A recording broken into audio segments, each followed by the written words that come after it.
Hi friends, welcome back to biryani పొట్లం cooking channel. హోటల్స్లో లేదా టిఫిన్ సెంటర్లో రోజు తినే ఈ టేస్టీ కొబ్బరి చట్నీ ఇంట్లోనే ఎందుకు చేసుకోకూడదండి? మా గుజరాతీ చెప్పిన ఆంటీ స్టైల్లో అయితే ఈరోజు నేను కొబ్బరి చట్నీ ఇంట్లోనే ఈజీగా తయారు చేస్తున్నానండి. అందుకే నేను ఆంటీ చెప్పిన స్టైల్లో అయితే చాలా చక్కగా చేస్తున్నాను. ఇది గుజరాతీలో చాలా ఫేమస్ అంటండి. చాలా ఈజీగా చక్కగా చేసుకొని తినొచ్చు. ఎన్నో పోషకాలు ఉండే, ప్రోటీన్లు ఉండే ఈ రెసిపీ మిస్ అవ్వకుండా చూసేయండి ఫ్రెండ్స్. ఇలా ఒక్కసారి చేసుకొని తిన్నారనుకో, పిల్లలైనా పెద్దలైనా చాలా ఇష్టంతో తినేస్తారు. ఇది తింటే బరువు కూడా తగ్గొచ్చండి.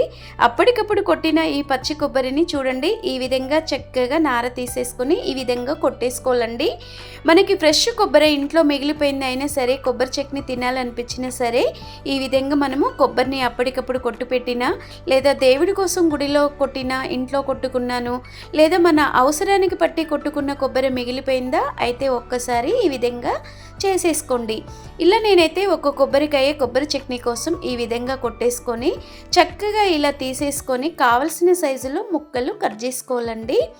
ఇలా ఒక్కొక్క ముక్కగా కట్ చేసుకోవచ్చు. మీకు ఏ విధంగా కావాలి అనుకుంటే ఆ విధంగా కొబ్బరి ముక్కల్ని కట్ చేసుకోండి. ఇలా చూడండి, నేనైతే ఈ సైజులో ఇలా కట్ చేసుకొని ఈ కొబ్బరి ముక్కల్ని కూడా నేను పక్కకు పెట్టేసుకున్నానండి.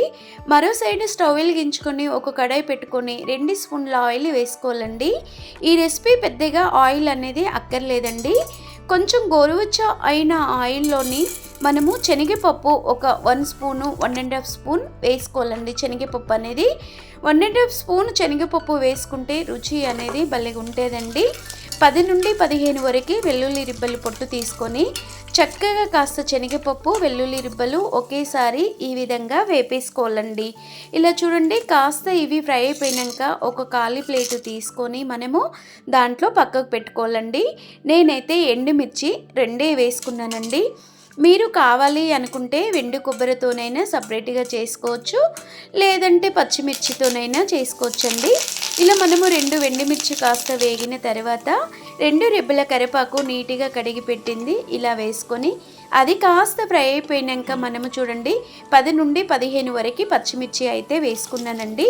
ఒక కొబ్బరికాయ కొట్టిన తర్వాత 2 చిప్పలకి ఈ విధంగా మనము 10 నుండి 15 వరకు కొంచెం స్పైసీగా కావాలంటే ఈ గుజరాతీ ఆంటీ స్టైల్లో మీరు చేసుకోండి, చాలా టేస్టీగా ఉంటుంది. ఇలా చూడండి 10 నుండి 15 వరకు పచ్చిమిర్చి వేసిన తర్వాత మనము కాస్త రుచికి సరిపడా గల్లుప్పు వేసుకోవాలండి. ఈ గల్లుప్పు అంటే దొడ్డుప్పు అండి. ఈ దొడ్డుప్పుని కాస్త ఇలా సాల్ట్ వేసుకొని వేపడం మూలంగా పచ్చిమిర్చి, వెండిమిర్చి ముక్కలు అనేది చాలా టేస్టీగా వస్తాయి. నేను మాత్రం 2 వెండిమిర్చి వేసినండి రుచి కోసము. మీరు కావాలంటే చెప్పాను కదా ఫ్రెండ్స్, కావాలంటే వెండిమిర్చితో చేసేసుకోండి. చక్కగా ఈ విధంగా దొడ్డుప్పు వేసిన ఫ్రై చేసిన పచ్చిమిర్చి ముక్కలు పక్కకు పెట్టుకొని అదే కడాయిలో ఆయిల్ చుక్క వేయకుండా మనం కట్ చేసి పెట్టిన కొబ్బరి ముక్కలు ఉన్నాయి కదండి, ఈ విధంగా చక్కగా వేపేసుకోండి. ఇవి కాస్త ఫ్రై అయిపోతున్నాయి అనుకున్నప్పుడు మరో ప్లేట్ తీసుకొని ఇవి కూడా పక్కకు పెట్టేసుకోవాలండి. ఇలా చూడండి, మనము కొబ్బరి ముక్కలు అనేది చక్కగా ఫ్రై అయిపోవాలి. నేనైతే ఒక పెద్దపాటి టమాటోను తీసుకున్నానండి. కనీసం ఒక 50 గ్రామ్స్ 60 గ్రామ్స్ టమాటోను పెద్ద సైజులో తీసుకున్నాను. ఆ టమాటోని కాస్త ఈ సైజులో కట్ చేసుకోవాలండి. మీరు కావాలి అనుకుంటే మీ ఇష్టం ఉన్న సైజులో కట్ చేసుకోండి. టమాటాలు వేసిన తర్వాత చక్కగా ఈ విధంగా వేపేసుకోవాలండి అదే కడాయిలో. ఇలా మనము టమాటో ఫ్రై అయిపోతే, ఎంత చక్కగా ఫ్రై అయిపోతే అంత మంచిగా ఉంటుందండి. అలాగే 1/2 స్పూను జీలకర్ర మాత్రం తప్పనిసరిగా వేసుకోండి. ఈ రుచి మాత్రం వేరే లెవెల్ ఉంటుందండి. టమాటాలోనే మనము జీలకర్ర అనేది ఆంటీ గారు ఇలా చెప్పారండి.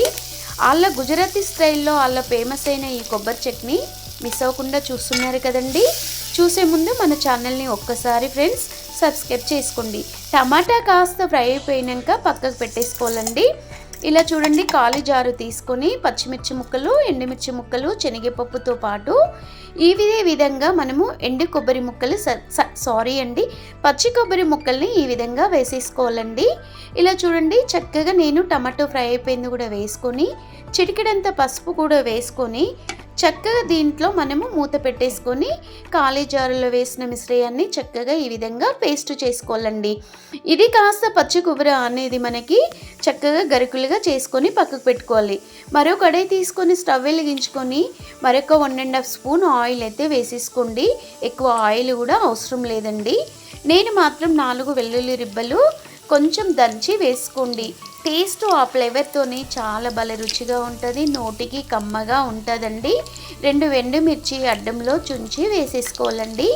అలాగే పోపు దినుసులు వేసుకోవాలండి. జీలకర్ర, మినపప్పు, ఆవాలు ఇలా వేసుకున్న తర్వాత శనగపప్పు, ఒక రెబ్బ కరివేపాకు కూడా వేసుకొని చక్కగా ఈ విధంగా ఓసారి ఫ్రై చేసుకోండి. ఇలా కొబ్బరి చట్నీకి ఈ రెసిపీ పోపున పెట్టినా ఒకటే, పెట్టుకోకుండా ఒకటే అండి. నేను మాత్రం ఈ విధంగా పెట్టేసుకున్నానండి. ఇలా వేడివేడి అన్నంలో అయినా, రోటీలో అయినా, బ్రేక్ఫాస్ట్లోకైనా సూపర్ టేస్ట్ ఫ్రెండ్స్. మీరు ట్రై చేయండి, ఎలా వచ్చిందో కామెంట్ చేయడం మర్చిపోకండి. అలాగే ఒక లైక్ చేసి, షేర్ చేసి మన ఛానల్ని సబ్స్క్రైబ్ చేసుకోండి. నేను మాత్రం ఈ పచ్చి కొబ్బరి చట్నీ గుజరాతీ స్టైల్లో చేసి చూపించాను కదా ఫ్రెండ్స్. మీరు ట్రై చేయండి తప్పనిసరిగా. ఇలా వేడి వేడి అన్నంలో తినేసేయండి.